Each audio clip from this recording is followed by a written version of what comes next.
got here walking, wondering where everything was, and then all of a sudden, a thing to see.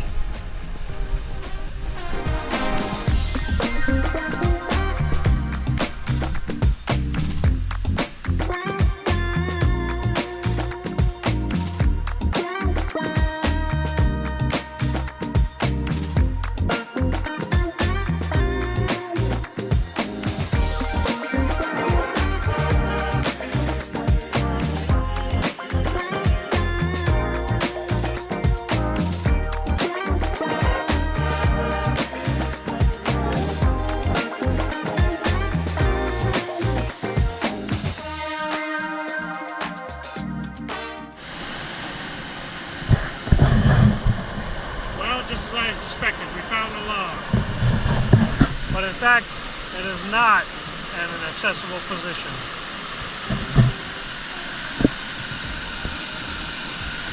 The water's flowing just a little bit too much. Can you walk across it further? It's we're just going to enjoy walking up inside for a little bit and then we'll go back.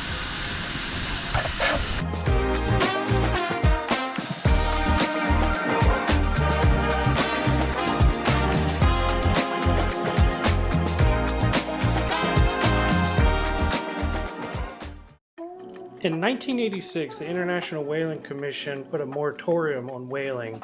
Most countries followed this practice, but Iceland was one of a handful that did not. The two ships shown here were sabotaged by anti-whaling sympathists. This wasn't a set tourist spot, but as an engineer, I really wanted to see these two ships. These two sister ships were commissioned in 1946, and they worked up until they were sabotaged around 1986. Yeah, so commercial whaling was a pretty terrible practice when it was taking place. Unfortunately, today, Norway, Iceland, and Japan, because of their traditions, still practice whaling. These ships are no longer active, but there is a whaling facility next to this one, which was almost sort of eerie to see a bygone era like that and something that's still practiced today next to it. Every country has its issues, and this seems to be one of them that people are still rather upset about, but it was still interesting to see that history preserved for us to see.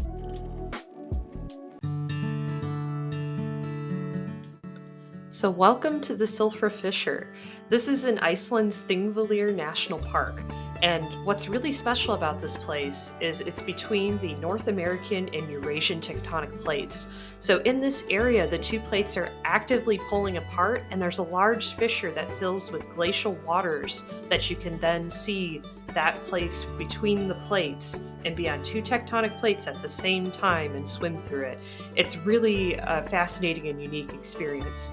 And since I mentioned glacial water, we had to be in dry suits for this, so you'll be seeing that with our snorkeling setup. The water here is only about just above freezing, maybe about 36 degrees all year round because of this, but it's crystal clear due to it being filtered out by the porous volcanic rock within the region. It is a top 5 thing that you have to do when you go to Iceland, I feel like.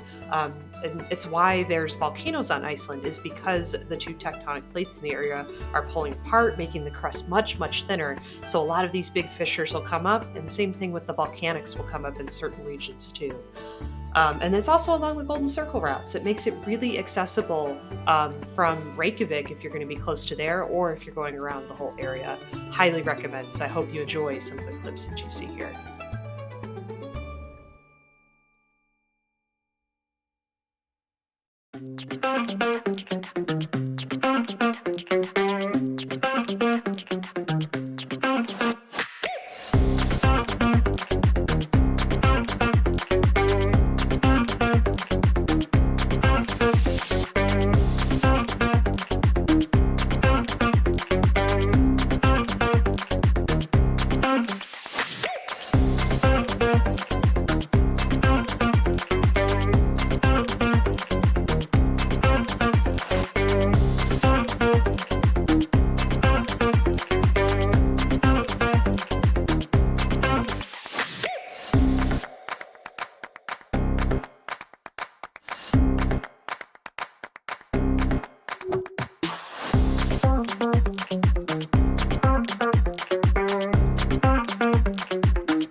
geologist Julia here again. I wanted to pause on this frame because I saw something kind of cool that I wanted to share.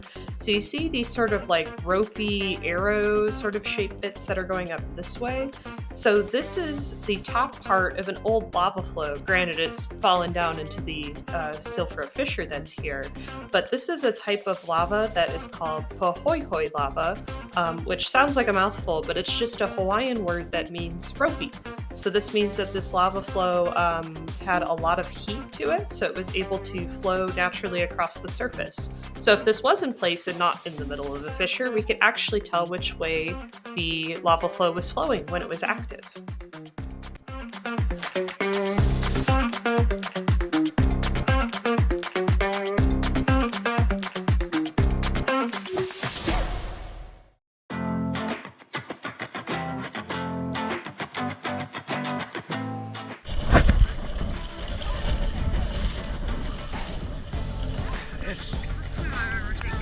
It's amazing that the rain is actually warming me up. The rain is like, it feels like hot water hitting my face. So on a scale of 1 to cold, how cold are you?